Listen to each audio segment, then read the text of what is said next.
회사마다 사람을 뽑을 때 조건들이 다 있습니다.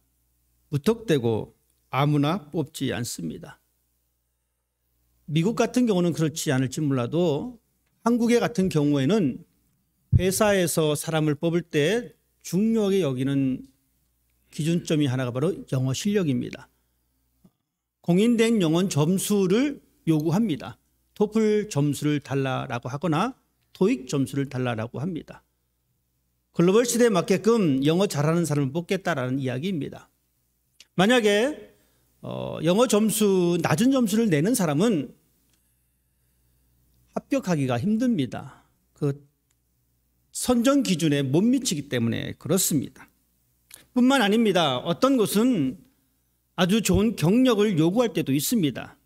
경력이 없으면 그 사람을 그 회사에서는 뽑아주지 않습니다. 영어 점수가 낮거나 경력이 없거나 좋은 학교를 나오지 못하면 좋은 회사에 들어가기 힘듭니다. 우리가 살아가는 세상이 그렇습니다. 철저하게 능력 위주로 사람을 뽑고 능력이 없으면 그 사람을 뽑아주지 않습니다. 교회 또한 마찬가지입니다. 교회에서 목회자를 뽑을 때에 이제는 학력이 필요합니다. 과거 선배 목회자님들이 목회하실 때는 그걸 많이 신경 안 썼는데 요즘은 학위를 좀 가지고 있어야 합니다. 그래야지만이 다른 교회 청빙 광고가 나면 이력서를 내볼 만합니다. 그러니 대다수의 많은 사람이 이런 학위를 가지고 있기 때문에 학위가 없는 사람은 그 기회조차도 빼앗겨버리는 안타까운 현실을 살고 있습니다. 우리가 살아가는 이 사회가 그렇습니다. 이제 교회도 마찬가지가 되었습니다. 철저한 능력 위주로 사람을 뽑습니다. 능력이 없는 사람 발붙일 곳이 없어졌습니다. 장애를 가진 사람도 마찬가지입니다. 세상은 이 사람들을 그렇게 환대해 주고 있지 않습니다. 안타까운 현실입니다. 외국인 노동자들도 마찬가지입니다. 우리 모두는 이 땅에 외국인으로 살아가고 있습니다. 어쩌면 우리도 이 주류 사회에서 인정받지 못하는 그러한 삶을 경험하고 있는지도 모릅니다. 사회는 그렇습니다. 철저하게 능력 위주로, 학벌 위주로, 출신 성분 위주로 돌아가는 이 사회를 우리는 맞닥뜨리고 있습니다. 이 사회가 불공평하기 때문에 사람들은 이 불공평한 세상을 한번 바꿔보자라고 끊임없이 이야기를 합니다. 하지만 여전히 이 세상은 변하고 있지 않습니다. 여전히 이 세상은 능력 있는 사람, 좋은 학교를 나온 사람, 좋은 출신 성분을 가지고 있는 사람, 그 사람들을 먼저 선택하는 이 사회입니다. 이런 사회를 살아가고 있는 우리들 또한 이 사회에 이미 적응돼 버렸습니다. 우리 또한 마찬가지입니다. 학벌이 좀 있는 사람은 좀 알아주려고 합니다. 많이 배운 사람을 무시하지 않습니다. 돈을 많이 가지고 있는 사람을 무시할 수 없습니다. 그런 사람들과 조금 더 친하게 지내려고 하는 것이 우리의 모습 속에 숨겨져 있는 사실을 볼 수가 있습니다. 이런 시대를 살아가고 있는 이 우리들의 모습 속에 마태복음 20장의 오늘의 사건은 이해하기 좀 힘든 사건입니다. 마태복음 20장 우리가 읽은 이 본문의 말씀을 알기 이전에 우리는 19장에 나와 있는 그 사건들을 먼저 살펴볼 필요가 있습니다. 어떤 한 사람이 예수님께 다가왔습니다. 그리고 그는 묻습니다. 선한 선생님, 내가 무슨 선한 일을 하여야 영생을 얻을 수가 있겠습니까? 어떻게 해야지만이 내가 영원한 생명을 얻을 수 있겠습니까? 예수님께서 대답하셨습니다. 그래? 네가 영생을 얻고 싶니? 그러면 율법을 지켜라. 이 사람은 대답합니다. 선생님, 제가 이 율법은 어릴 적부터 이미 다 지켜왔습니다. 제가 어릴 적부터 부모님으로부터 받은 그 율법, 선생님에게 받은 이 모든 율법을 하나씩 다 지켜왔습니다. 그러자 예수님께서 말씀하십니다. 그러면 율법을 다 지켰으면 너가 가지고 있는 이 재산을 다 처분해서 가난한 사람에게 나누어 주어라. 이 청년은 재산이 아마 많았나 봅니다. 이 재산을 처분한다는 것이 그렇게 쉽지만은 않은 것 같습니다. 결국 이 사람은 예수님 곁을 떠났습니다. 그리고 예수님께서 말씀하셨습니다. 낙타가 바늘길 통과하는 것보다 부자가 천국에 가는 것이 더 어렵다. 이 말씀은 뭐냐면 그만큼 하나님 나라에 들어가는 것이 쉽지 않다는 것을 말씀해 주고 있습니다. 그러자 제자들이 이렇게 얘기합니다. 그렇다면 그렇게 어려운 거라면 누가 구원을 얻을 수가 있을까요? 그렇게 힘든 거라면 누가 구원을 얻을 수 있을까요? 베드로가 또 한마디 합니다. 주님, 우리가 모든 것을 버리고 주님을 따랐습니다. 우리가 무엇을 얻을 수가 있겠습니까? 즉 베드로의 말은 이겁니다. 내가 누리고 있는 모든 것을 다 포기했습니다. 포기했으면 뭔가 나에게 주어지는 것이 무엇입니까? 우리는 이 사상에 익숙합니다. 내가 상대방에게 무엇인가를 희생했습니다. 그러면 우리는 마음 한구석에는 어떤 생각이 드냐면 그러면 너는 나에게 무엇을 해줄래? 여러분 그렇지 않습니까? 내가 누군가에게 친절을 베풀었습니다. 내가 누군가에게 밥을 샀습니다. 그리고 내 마음 한구석에는 그러면 너는 나에게 뭘 해줄래? 좀 점잖은 사람은 그렇게 표현되지 않습니다. 하지만 점잖지 않은 사람은 자기 마음대로 생각하는 사람은 내가 이것을 해줬으니 너도 나에게 뭘 해줘 이렇게 바라는 것이 우리의 모습입니다. 우리는 이런 삶에 익숙해져 있습니다. 누군가가 나에게 아무런 목적 없이 선한 일을 자꾸 해주면 불편해합니다. 그리고 속으로 생각합니다. 저 사람이 분명히 나에게 뭔가 바라는 게 있을 텐데. 우리는 이러한 삶에 익숙해져 있습니다. 이런 시대에 살고 있는 우리들에게 우리 주님은 말씀하십니다. 오늘의 비유의 말씀입니다. 한 주인이 아침 일찍 일어나 노동시장에 나갔습니다. 이 주인은 포도밭을 경영하고 있었습니다. 포도밭을 경영하고 있으니 이제 수확철이 되어서 사람을 뽑아야 됩니다. 그런 나가서 사람을 불러옵니다. 아침 일찍 나가서 사람을 찾는데 이렇게 말합니다. 당신이 이곳에서 일을 하면 내가 한 데나리온을 주겠다. 여러분 이 한 데나리온은 적정한 하루치의 노동값입니다. 그래서 이 주인은 나가서 그 사람들을 선택해서 한 데나리온 일당을 약속하고 그들을 데리고 옵니다. 그래서 끝난 줄 알았는데 또 시간이 흘러서 9시에, 12시에, 3시에, 5시에 또 인력시장에 나가서 즉 길거리에 나가서 즉 광장에 나가서 사람들을 또 데리고 옵니다. 갈 때마다 여전히 일을 하지 못하는 사람들이 그곳에 있었습니다. 주인은 그 사람에게 묻습니다. 당신 왜 여기서 놀고 있습니까? 사람들이 이야기합니다. 우리를 써줄 사람이 없습니다. 9시에 나갔음에도 불구하고 여전히 일거리를 찾지 못해서 빈둥거리는 사람이 있었고 12시에 나갔지만 여전히 일거리를 찾지 못해서 그 자리에 있었던 사람이 있었고 3시에 나갔고 5시에 나갔지만 여전히 그 자리에는 일자리가 없어서 그냥 있었던 그 사람이 있었습니다. 주인은 이 사람들에게 말합니다. 내가 적당한 값을 지불해 주겠다. 그래서 아침 일찍 즉 해뜰녘부터 온 사람과 해질녘까지 여기에 들어온 사람까지 이 포도밭에서 일을 하고 있었습니다. 이제 일시간이 끝나서 이제 주인이 계산을 합니다. 그런데 주인은 일꾼을 시켜서 즉 청지기를 시켜서 값을 지불하라고 이야기합니다. 그런데 이번엔 순서가 바뀌었습니다. 제일 늦게 온 사람부터 돈을 줍니다. 이쪽 그룹에 있는 사람은 제일 늦게 온 사람입니다. 즉 해질녘 돼서 해가 뉘웃뉘웃 져서 이제 집에 갈 시간에 온 사람입니다. 청지기가 이 사람 불렀습니다. 부르고 한 데나리온의 돈을 줍니다. 해뜰녘에 온 사람들이 이것을 받습니다. 보니까 한 데나리온을 받아갑니다. 한 시간 일한 사람이 한 데나리온을 받아갔으면 나는 적어도 좀 많이 받겠구나. 1시간 일하고 100불을 받아갔습니다. 5시에 와서. 그런데 가만 보니까 3시에 온 사람도 100불을 주는 겁니다.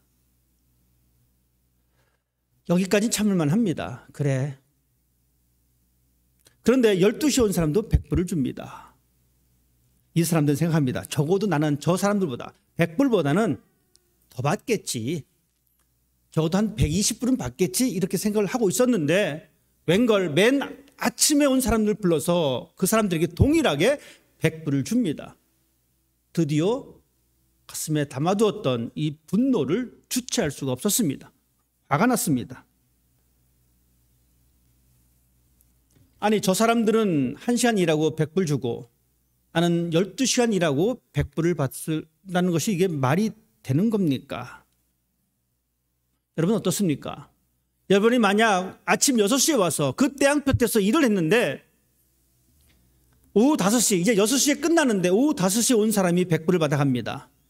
여러분은 어떤 마음이 드시겠습니까? 주인이 돈이 많이 많구나. 그래서 저 사람 100불 주는구나 라고 쉽게 이해가 되십니까?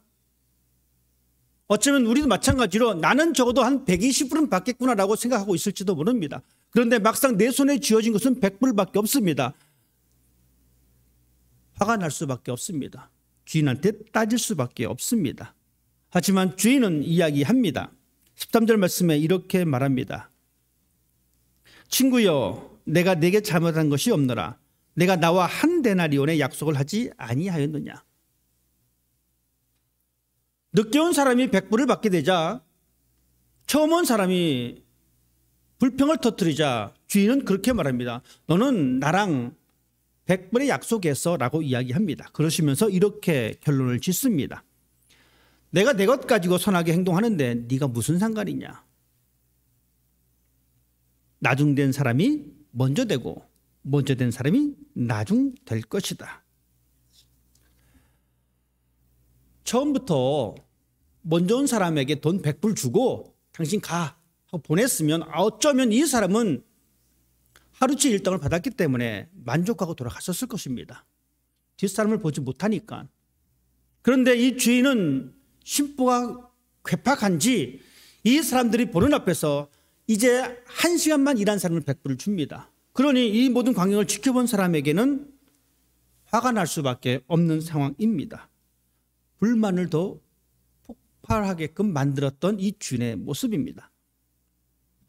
저 같았어도 물론 용기가 없기 때문에 말은 못하지만 속에서는 아마 부글부글 불이 끓었을 것입니다. 쟤도 100불 주고 나도 100불 주고 맞지 않다. 나도 늦게 올 걸. 어떤 혈기 있는 사람은 이 주인을 악덕 고용주라고 고발할지도 모릅니다. 하지만 주인은 전혀 상관하지 않고 그렇게 처리해 버렸습니다. 1시간 일한 사람이나 태양빛에서 12시간 일한 사람이나 동일하게 100불을 줬습니다. 이 주인이 공평하다고 여러분 생각하십니까? 이 주인이 여러분 공평하십니까? 오늘 본문에서 우리는 이 주인을 하나님으로 받아들입니다. 그리고 우리 모두는 일꾼입니다. 우리 눈에 볼 때 하나님은 과연 공평하신가? 송명의 시인이 있습니다. 가지고 있는 모든 장애를 안고 있지만 이 사람은 고백하기를 하나님은 공평하다라고 고백하고 있습니다. 과연 하나님은 공평하실까? 우리는 다른 사람이 받는 이 관대함에 상당히 예민합니다. 그래서 이런 말도 있습니다. 남의 떡이 커 보인다. 똑같은 떡을 받았는데 내 떡보다 상대방의 떡이 더 커 보입니다. 내 것보다 상대방의 것이 더 맛있어 보입니다. 그래서 자꾸만 비교합니다. 저게 더 큰 것 같은데. 우리는 상대방이 받는 이 관대함에 예민합니다. 참아내지 못합니다. 물론 이 사건은 계약상으로는 아무 문제가 없습니다. 첫 번째 온 사람에게도 100불을 약속했습니다. 그리고 두 번째, 세 번째 오는 사람에게는 얼마인지 모르겠지만 그 주인이 합당하게 계산해 주겠다라고 이야기했습니다. 계약상 문제가 없지만 마음적으로 이해가 되지 않습니다. 이것을 우리가 어떻게 또다시 적용하냐면 이렇습니다. 예수님께서 십자가상에 돌아가셨을 때에 양 좌우편에 강도들이 다 같이 잡혀 죽게 됩니다. 그 중에 한 강도가 예수님한테 이런 말을 듣습니다. 네가 오늘 나와 함께 낙원에 있을 것이다. 죽기 직전에 예수님을 만납니다. 죽기 직전에 구원을 얻습니다. 이 사건을 보고 어릴 적부터 하나님 믿었던 사람들, 자신의 모든 것을 희생하고 절제했던 모든 사람들이 약간 화가 납니다. 하나님, 나는 수십 년을 절제하며 살았는데 왜 저 사람은 숨이 꼴딱 넘어가기 전에 하나님 믿겠다라고 해서 구원을 선물해 주셨습니까? 라고 하소연할 때도 있습니다. 어떻게 보면 하나님은 참 불공평하시다라고 생각할 때도 있다라는 이야기입니다. 하지만 우리는 오늘 이 본문의 사건을 이렇게 해석해야 합니다. 이 비유의 실마리는 1절 말씀입니다. 1절 말씀에 이렇게 기록하고 있습니다. 천국은 마치 품꾼을 얻어 포도원에 들여보내려고 이른 아침에 나간 집주인과 같다. 천국입니다. 천국은 마치 품꾼을 얻어 포도원에 들여보내려고 이른 아침에 나간 집주인입니다. 주인에 대한 관점입니다. 즉 하나님에 대한 우리의 해석을 올바르게 할 필요성이 있습니다. 주인은 이른 아침에 나갔습니다. 사람을 불러서 일을 시켰습니다. 12시에 또 나갔고 3시에 또 나갔고 5시에 또 나갔습니다. 할 일이 없어서 길거리에서 방황하고 있는 그 사람들을 주인은 불러 모읍니다. 여러분, 이 비유에서 놀랄 수 있는 사건은 여러 가지가 있습니다. 그 첫째는 이겁니다. 이 주인은 현명한 사람이라면 오늘 포도밭에 일할 수 있는 사람이 50명이야 라고 계산을 딱 씁니다. 그러면 어떻습니까? 나가서 50명을 선택해 오면 됩니다. 근데 이 주인은 나가서 50명을 선택했는지 모르겠습니다. 일을 하다 보니까 또 이슬이 딸렸는지 또 나가서 사람을 불러옵니다. 해질녘까지 그렇게 행동을 반복합니다. 또 하나는 그때 당시 주인은 그렇게 길거리에 나가서 일꾼을 데려오는 법이 없습니다. 우리 포도밭에 오늘 일꾼이 필요합니다라고 청지기가 이야기하면 주인은 이렇게 말합니다. 그래? 시장 가서 사람들 불러 모아와. 일 시켜. 이게 끝입니다. 그래서 나머지 모든 일은 이 청지기가 감당합니다. 그런데 이 주인은 이른 아침에 나가서 사람을 데리고 옵니다. 그것도 한 번도 아니고 4-5번이나 그 일을 반복하고 있습니다. 아주 젊었을 때에 저도 이 노동시장에 한번 나간 적이 있습니다. 나가면 그날 일거리를 찾기 위해서 함께 모이는 사람들이 있습니다. 3, 4, 5, 한 20명, 50명까지 모일 때가 있습니다. 한 6시쯤 되면 필요한 곳에서 와서 차를 세워놓고 부릅니다. 자, 벽돌 날릴 사람 5명, 모래 옮길 사람 5명, 목수할 사람 7명 이렇게 불러갑니다. 그러면 사람들은 자기가 가지고 있는 그 실력에 따라서 갑니다. 그런데 시간이 점점 흐르면 점점 사람들이 없어지고 남게 됩니다. 저도 몇 번 불려갔습니다. 젊었으니까, 등치가 있으니까 벽돌을 옮길 사람 손 바짝 들고 따라가서 벽돌을 옮기고 모래 옮기고 왔습니다. 그런데 그날 나가지 못하면 그 일당을 받지 못합니다. 저야 아르바이트로 나갔지만 40대 아저씨들을 봅니다. 그분들은 불려 나가지 못하면 그날 일당을 받을 수가 없습니다. 허탈한 가슴으로 안고 집으로 돌아갑니다. 한 7시가 되면 다 떠납니다. 더 이상 나를 불러주지 않겠구나. 왜냐하면 그 일당을 받지 못하면 그날 그들은 하루 먹고 살기 힘들기 때문에 그렇습니다. 주인이 이른 아침 나가서 사람을 불러왔습니다. 또 시간이 흘러 12시에 나갑니다. 여전히 일거리가 없어서 방황하고 있는 그 사람을 불러다 씁니다. 한 번 더 나가는 것도 이상한데 주인은 2번 나갑니다. 3번 또 나갑니다. 또 나가서 여전히 일거리가 없어서 방황하고 있는 그 사람들을 불러 모읍니다. 여러분 생각해 보십시다. 내가 이 돈을 벌지 못하면 우리 식구들이 먹을 것이 없습니다. 악착같이 일을 해야 합니다. 그런데 나를 불러줄 사람이 없습니다. 5시까지 혹시나 누군가가 나를 부를까 봐 그곳에 있었던 그 사람의 심정을 여러분 조금이라도 이해가 되십니까? 일을 할 거면 이른 아침에 불려가서 일을 해야 되는데 그 시기를 놓쳐버렸습니다. 아무도 나를 불러주지 않습니다. 5시에 나가서 주인이 묻습니다. 왜 당신 여기 지금까지 있습니까? 예, 저를 불러줄 사람이 없습니다. 이 사람은 이제 해가 뉘엿뉘엿지기 때문에 빈손으로 집에 가야 합니다. 집에 가면 나갔던 가장이 손에 무엇인가를 들고 오기를 기다리는 그 식구들이 있을 것입니다. 하지만 5시까지 아무 일도 없었던 사람들의 마음은 이제 내가 빈손으로 들어가게 될 텐데 어떻게 들어갈까? 주인은 5시가 됐음에도 불구하고 또 자신의 신분을 내려놓고 시장에 나가서 사람들을 불러 모읍니다. 그리고 그들에게 동일한 일당을 주고 있습니다. 우리는 이 주인의 모습을 기억할 필요성이 있습니다. 주인은 일할 것이 없어서 먹을 것이 없어서 마음 졸이고 있는 그 사람들에게도 관대한 주인임을 우리는 알 수가 있습니다. 주인은 청지기가 해야 될 그 일을 자기 자신이 감당합니다. 아랫사람이 해야 될 그 일을 주인은 자기가 나가서 시장에 나가서 사람들을 불러 모읍니다. 이것이 바로 주인의 모습입니다. 여러분, 이것이 바로 하나님의 모습입니다. 하나님은 우리들에게 그렇게 다가오십니다. 우리는 아무런 능력이 없습니다.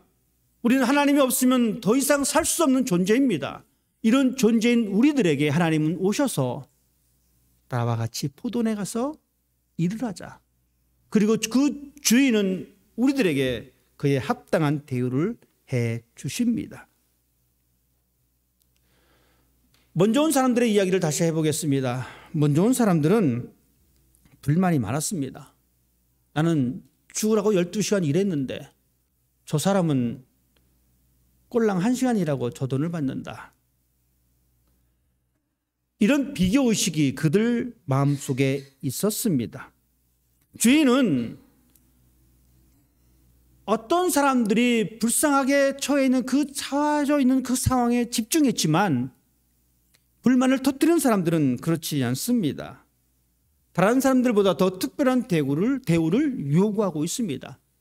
적어도 나는 이렇게 받아야 되지 않습니까?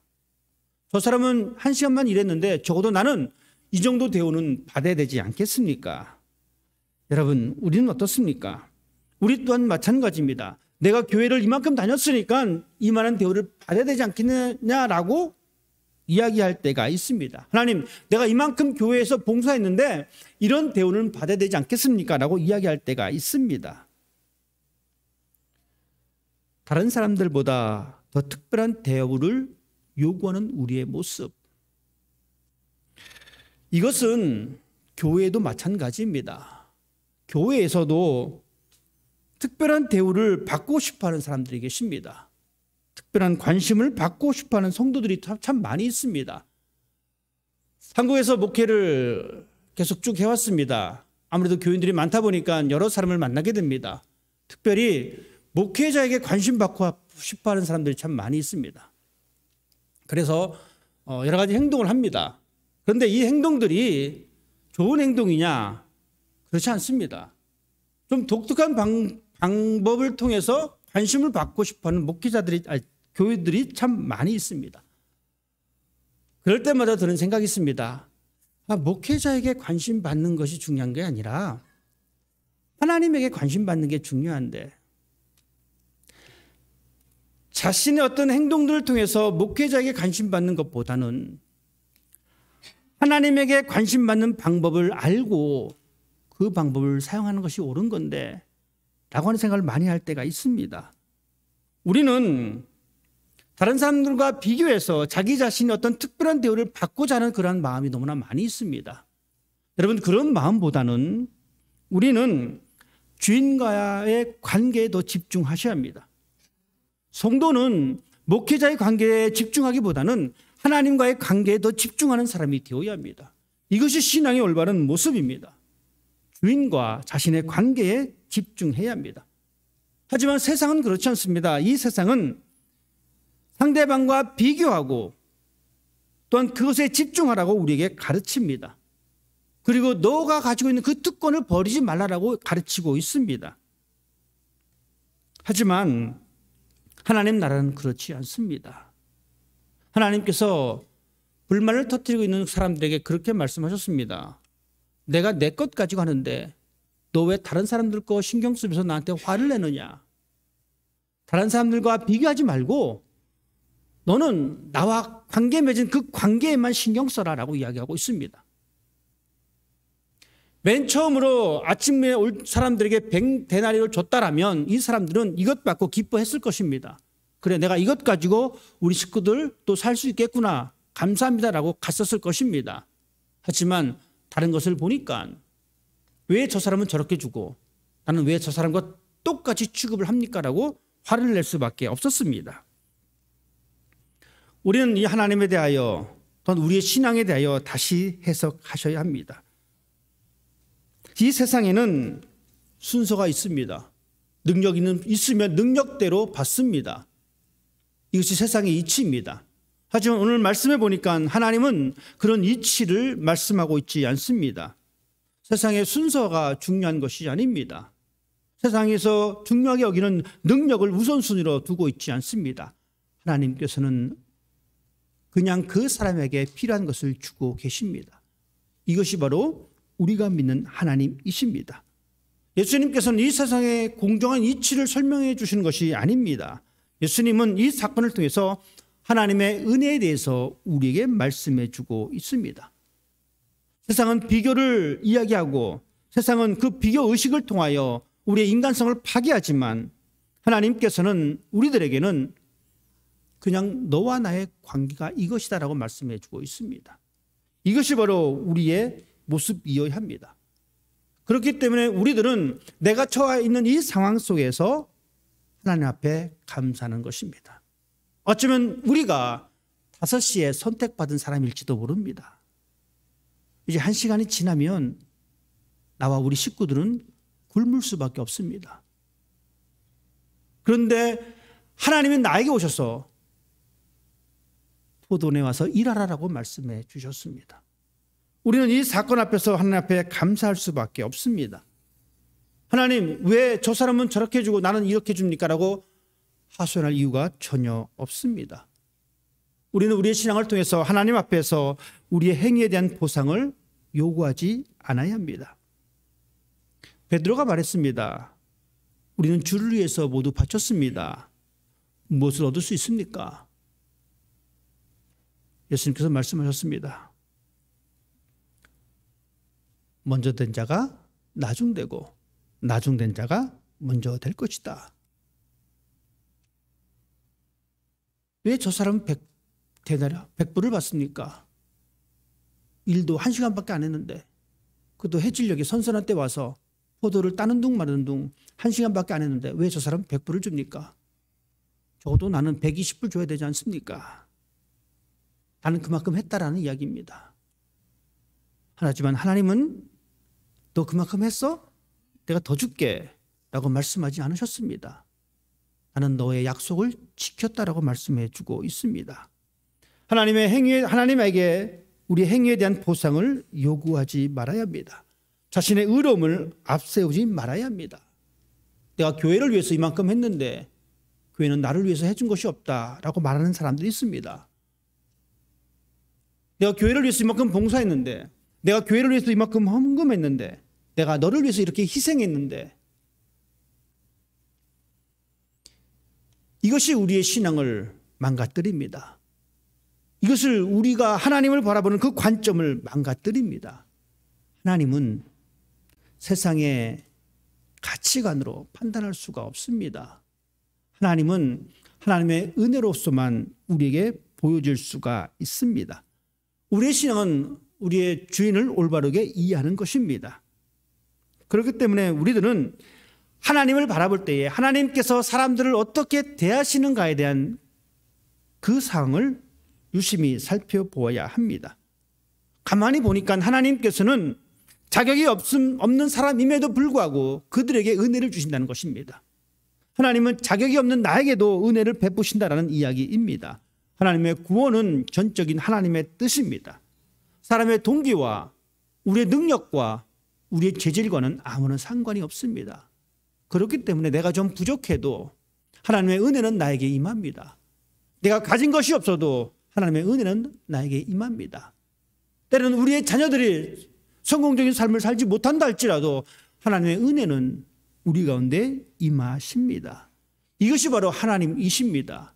우리는 이런 하나님이기 때문에 하나님과의 나의 관계에만 집중할 필요가 있습니다. 다른 것을 비교하지 마십시다. 그렇게 비교하다 보면 우리는 하나님과의 올바른 관계를 유지할 수가 없습니다. 예수를 믿고 우리의 결과는 천국입니다. 하나님 나라입니다. 여러분, 이 천국은 자격이 있는 사람에게 주는 보상이 아닙니다. 교회에서 얼마큼 봉사했느냐에 따라서 천국에 들어가는 것이 아닙니다. 헌금을 얼마큼 많이 했느냐에 따라서 천국에 들어가는 것이 아닙니다.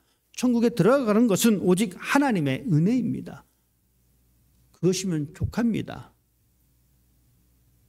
더 이상 필요한 것이 없습니다. 우리의 사역이나 우리의 헌신에 의해서 우리의 공로에 의해서 얻어지는 것은 아닙니다. 모든 예수 그리스도를 믿는 사람에게 주시는 하나님의 은혜의 선물입니다. 이것은 마치 하나님께서 우리 모두에게 햇빛을 주시고 공기를 주시고 먹을 것을 주셨듯이 예수 그리스도를 고백하는 모든 사람에게 하나님께서는 구원을 우리에게 선물로 주셨습니다. 우리는 겸손하게 하나님께서 우리에게 주신 은혜에 감사하는 사람이 되어야 합니다. 5시에 부름받은 우리들입니다. 그 은혜 앞에서 우리가 무엇을 더 바라겠습니까? 그것 하나면 족합니다. 오직 십자가에서 자신의 아들을 희생시켜 주신 예수님의 그 사랑 하나면 충분합니다. 무엇을 더 바라시겠습니까? 우린 너무나 때로는 다른 것을 요구합니다. 하나님, 그 사랑 말고 눈에 보이는 사랑 주십시오. 그 사랑 말고 다른 사람들과 차별된 그 사랑 주십시오. 어떤 사람은 그 사랑조차도 없는 사람이 있습니다. 하나님의 은혜를 인간의 계산법으로 측정할 수 없습니다. 하나님은 하나님의 계산법으로 우리에게 다가오십니다. 차별이 없는 하나님의 은혜, 우리가 그 은혜를 안다면, 우리가 그 하나님을 믿는다면 이 교회 공동체도 마찬가지입니다. 차별 없는 공동체가 되어야 합니다. 내가 당신보다 조금 교회를 오래 다녔어, 이 교회. 내가 당신보다 그래도 직분이 있어 라고 하는 이 차별감, 이것을 포기해야 합니다. 벗어 던져버려야 합니다.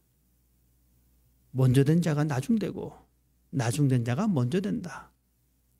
하나님의 계산법이 있음을 여러분 기억하시고 우리의 시선을 하나님의 계산법으로 교회를 섬기고 내 삶을 만들어갈 수 있는 그런 사람 되시기를 주님의 이름으로 부탁드립니다. 기도하겠습니다.